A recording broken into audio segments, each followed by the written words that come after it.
वाहिगुरू जी का खालसा, वाहिगुरू जी की फतेह।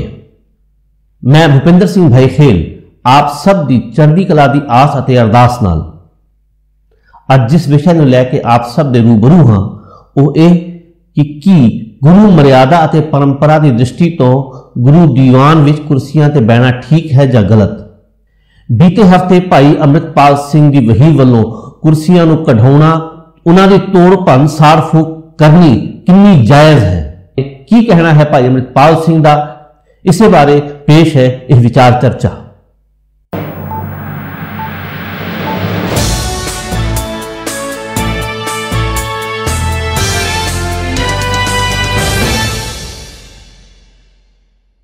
जलंधर के मॉडल टाउन गुरुद्वारे चों कुर्सियां हटा के उन्होंने अग लाउण के मसले ते भाई अमृतपाल सिंह के फैसले अते बयान नूं लैके पंथ विच वखरे किस्म के विवाद छिड़ गया है। एक वो हन जो इस कार्रवाई का समर्थन कर रहे हैं, दूजे उसका विरोध, तीजे वो भी हैं जो गुरु मर्यादा के मुताबिक गुरु दरबार विच कुर्सियां ना रखने के हक विच तां हन, पर अजोकी समाजक मजबूरियां के मद्देनजर इस प्रति नरम रवैया अपनाउण के चाहवान हैं।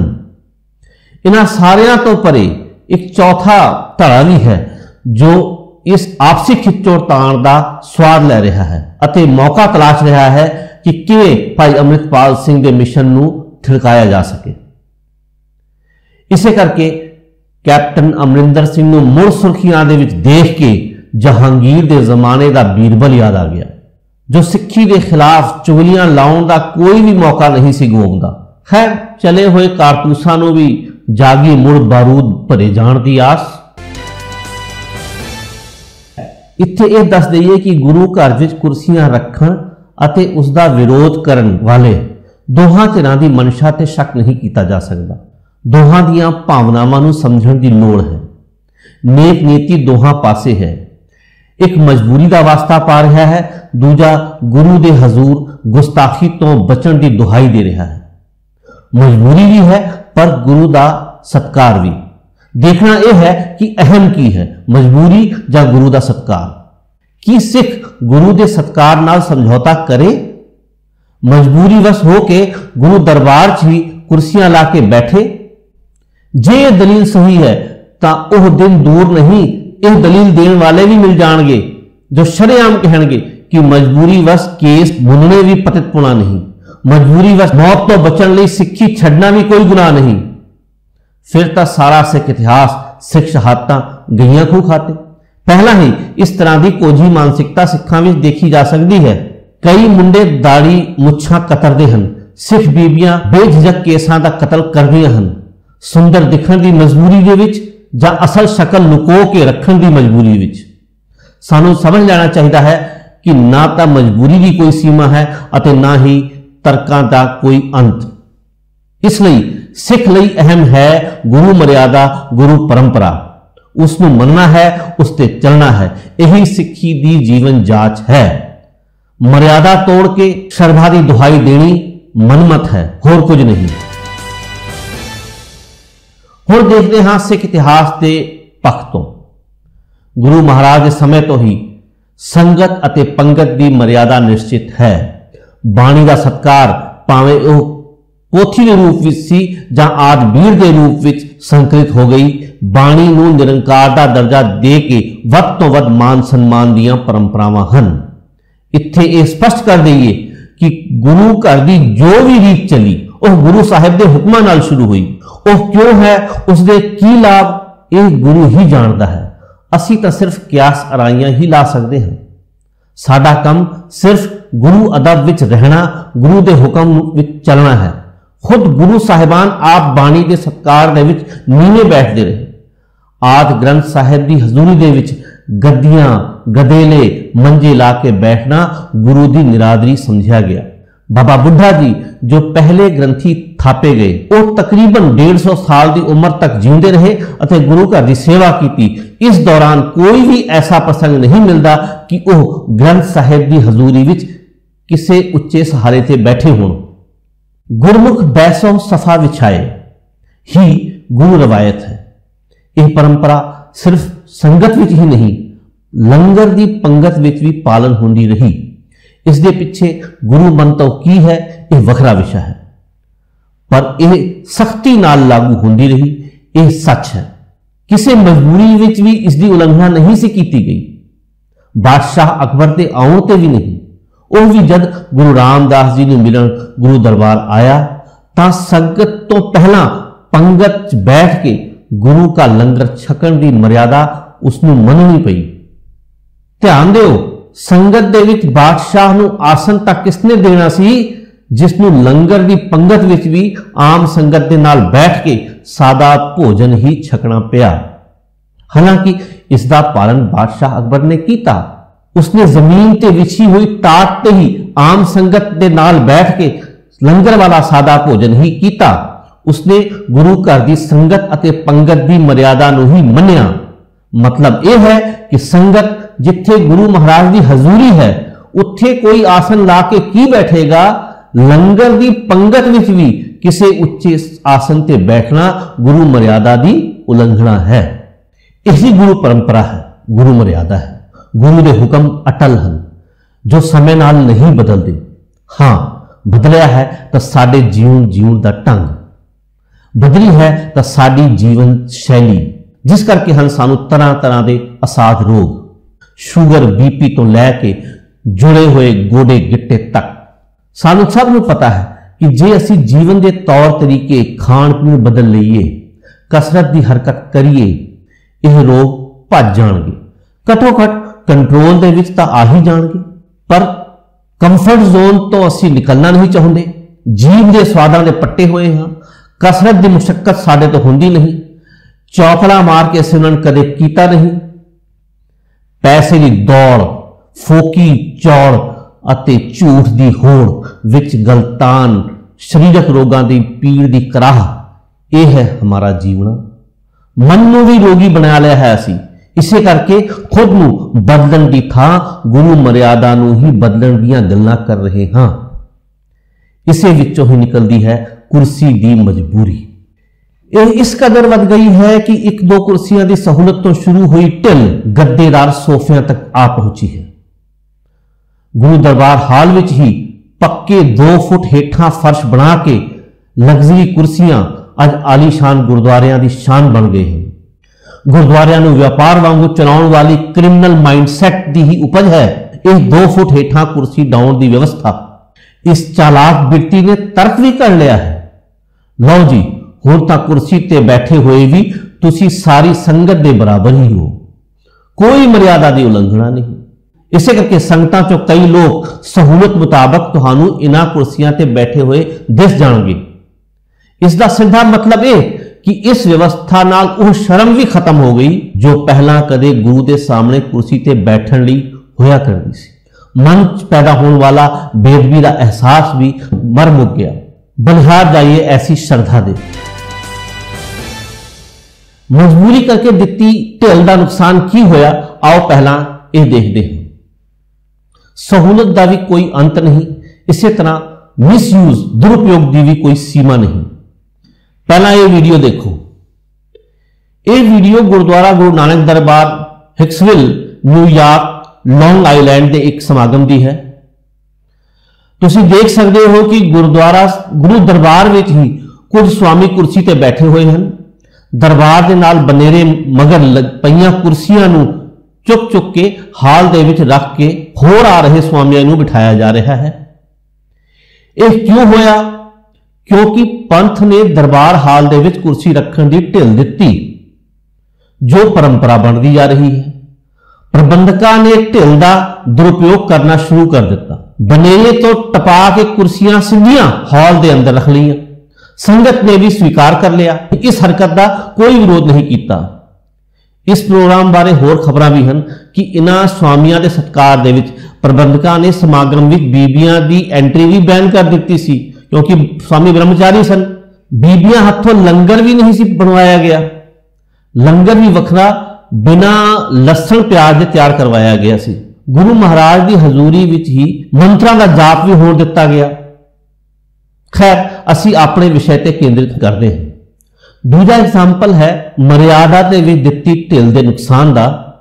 एशियन वॉयस विच छपी सितंबर 2014 की ਦੇ ਅੰਕ ਦੀ ਇਹ ਤਸਵੀਰ ਸਕਰੀਨ ਤੇ ਹੈ। ਹਾਲਾਂਕਿ ਇਹ ਡਿਟੇਲ ਨਹੀਂ ਦਿੱਤੀ ਗਈ ਕਿ ਇਹ ਕਿੱਥੋਂ ਦੀ ਤਸਵੀਰ ਹੈ, ਪਰ ਇਸ ਨੂੰ ਦੇਖ ਕੇ ਤੁਸੀਂ ਸਮਝ ਸਕਦੇ ਹੋ ਜਿਵੇਂ ਕਿ ਤਸਵੀਰ ਹੀ ਦੱਸ ਰਹੀ ਹੈ ਕਿ ਸ੍ਰੀ ਗੁਰੂ ਗ੍ਰੰਥ ਸਾਹਿਬ ਜੀ ਦੀ ਹਜ਼ੂਰੀ ਵਿੱਚ ਨਾ ਸਿਰਫ ਸਾਰੇ ਲੋਕ ਕੁਰਸੀਆਂ ਤੇ ਬੈਠੇ ਹਨ, ਬਲਕਿ ਬਹੁਤੇ ਨੰਗੇ ਸਿਰ ਵੀ ਹਨ। ਹੁਣ ਕੀ ਕਹੋਗੇ ਇਸ ਨੂੰ?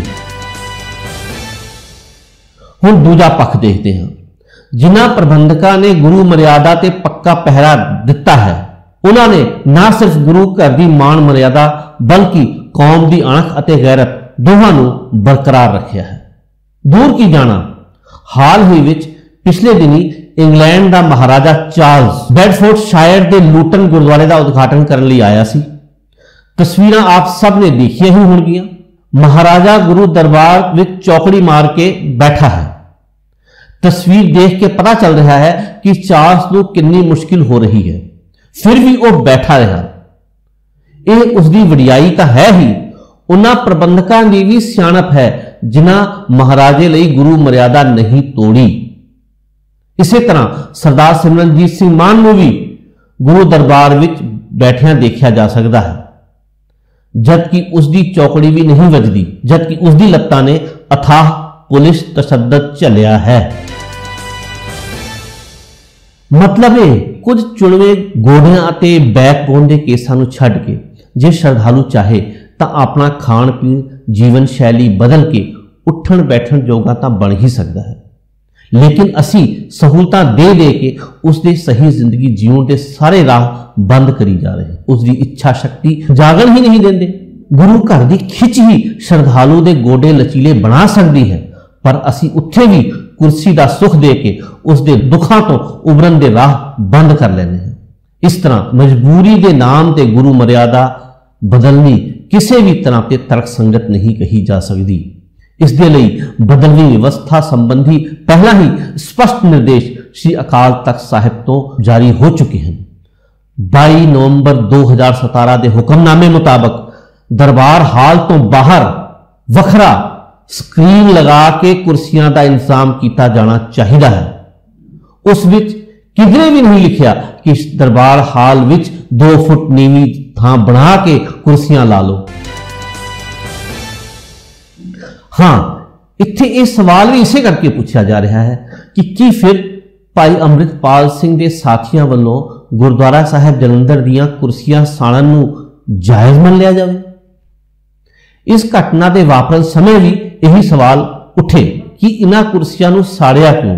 ਬਿਹਤਰ ਹੁੰਦਾ ਕਿਸੇ ਗਰੀਬ ਨੂੰ ਦੇ ਦਿੰਦੇ।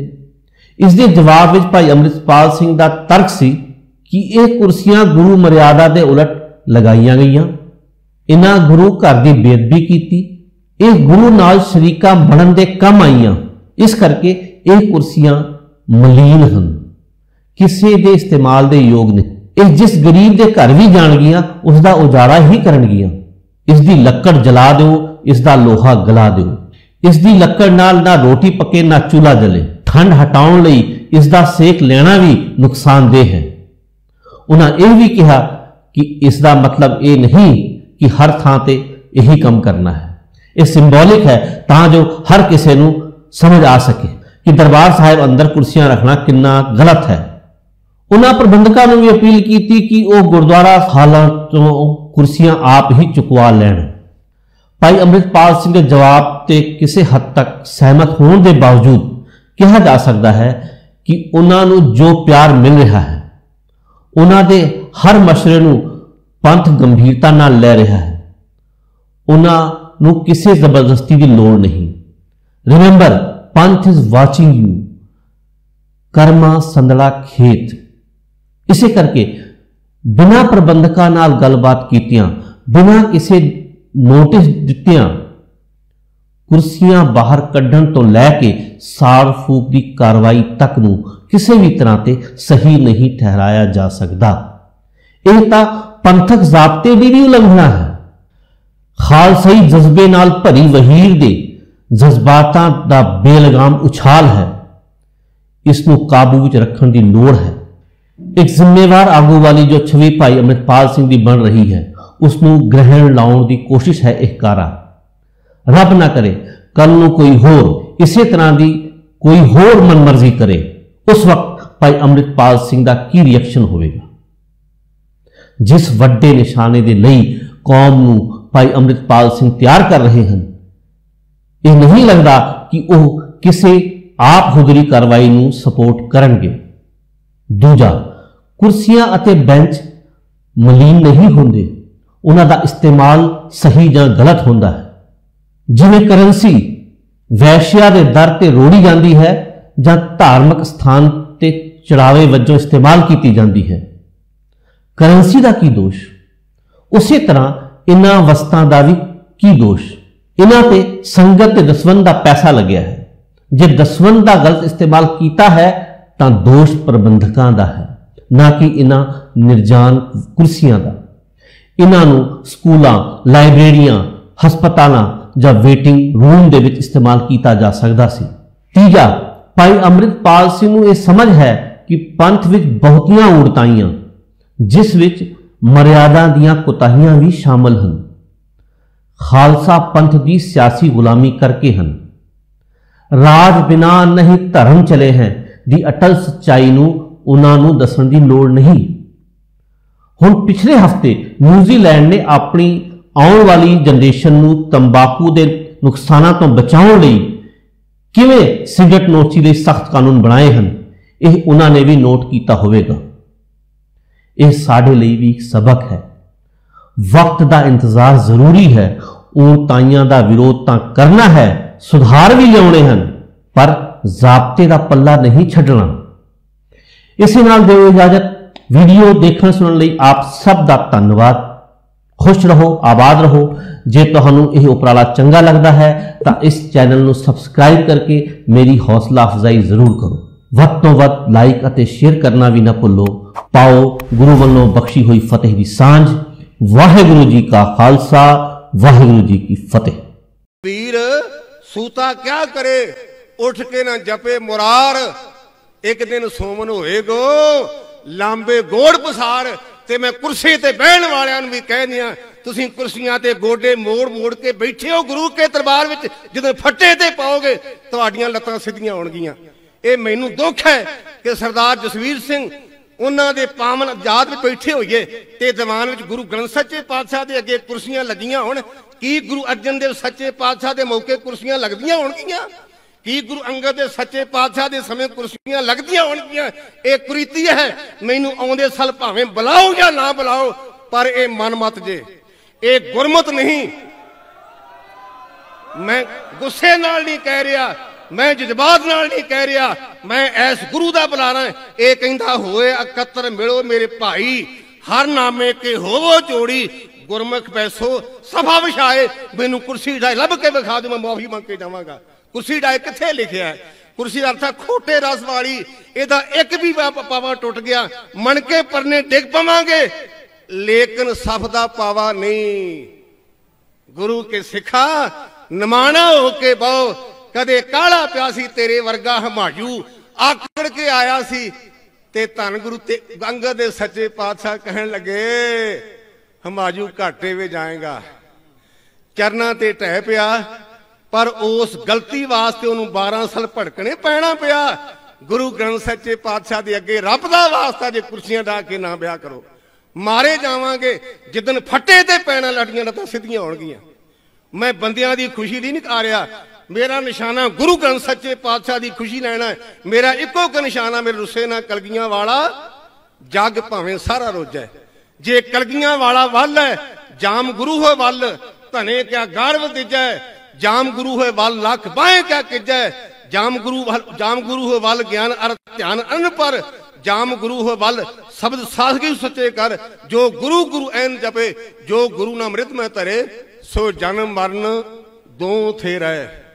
गुरु बाबा साडे ते कृपा करे। इतिहास दे वचन चेते रखो, गुरबाणी पै अद बना धारा, जानो सो न सिख हमारा। गुरु की बाणी दा अदब रखो, गुरु की बाणी दा भय करो। गुरु ग्रंथ सच्चे पातशाह केवल धर्म ग्रंथ नहीं, ये ग्रंथां दा कार ग्रंथां दा करता है। गुरु ग्रंथ सच्चे पातशाह कौन ने?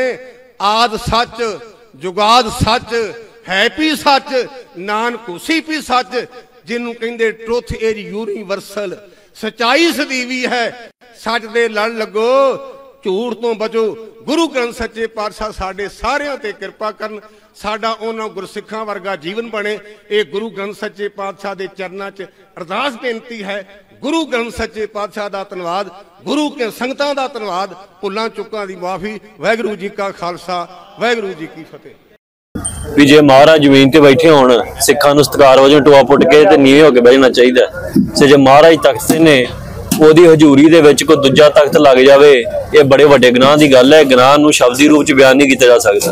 वेखो वेखी चर्च दी तर्ज दे उत्ते गुरु घरां दे विच एक एक दो दो कुर्सियां आईयां, फिर वधियां गईयां। कई गुरु घर ऐसे ने जिथे 10 20 50 कुर्सियां पईयां ने। सो आपां सतगुर सच्चे पातशाह दा बहाल सत्कार जिहड़ा सत्कार है बहाल करन दे लई ये कुर्सियां मेरियां बाहर नहीं कढणियां। देखो जिहड़ा तख्त गुरु दी हजूरी च लग गया, वो ना किसी दे बरतन जोग रहा है, वो ना रखण जोग रहा है। वो जे लोहा वा ते उहनूं पिघला दिओ, पिघला के ते किते सुੱਟ दिओ। इत्थे ना पुलिस वाले पुछ रहे सी, ऑफिशियल्स आए होए आ। बेशक ये सिखां दा मसला वा, पुलिस दा इस चीज़ नूं पुछण दा कोई हक नहीं गा, सिखां दा अपना मसला। वो यही कह रहे सी कि ये किसी गरीब नूं देण दे तुहाडा की मनना नहीं। देखो गरीब दे घर च जाड़ा क्यों कराउणा है? महाराज दे हजूरी दे विच तख्त रूप दे लगियां कुर्सियां किसी गरीब दे घर जाणगियां, अगे गरीबी होर उजाड़ा हो जू। ये ते पुलिस वाले नूं कहा भी कोई अपने घर ना लै जावे। ये भी ना सोचो थाने ला दोगे तो उत्थे भी नुकसान होगा, अगे हो रहा प्रशासन का है तो होर होगा। सो ये करके जिहड़ी पापी चीज़ हो जाए, जिवें सरहंद नूं सिखां ने मलिया मेट करता सी, हुण वो भी कह सकदा भी ये किस नूं देण दे, ये घरां च के गरीबां नूं वसाण दे। इदां नहीं हुंदा। जदों गुरु साहब दी जिहड़ी बेअदबी हुंदी आ, घोर उलंघना हुंदी मर्यादा दी, उत्थे इहो जिहियां चीज़ां नूं संबोधिक तौर दे उत्ते तां तबाह कीता जांदा है भी अगे तो कोई कताही ना करे। नहीं तो कुर्सियां अज बाहर आईयां ने, कोई गरीब तो इत्थे इकट्ठे हो ही जाने ने कुर्सियां लैण नूं, पर आपां भी सोचिए भी दे की रहे हैं। हक दे कमाई का ही दान करना चाहिए है।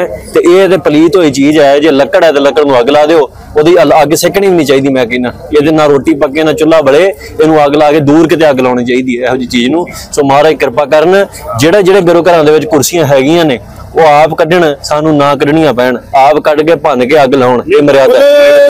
सच की बाणी नानक आखे, सच सुनाई सी सच की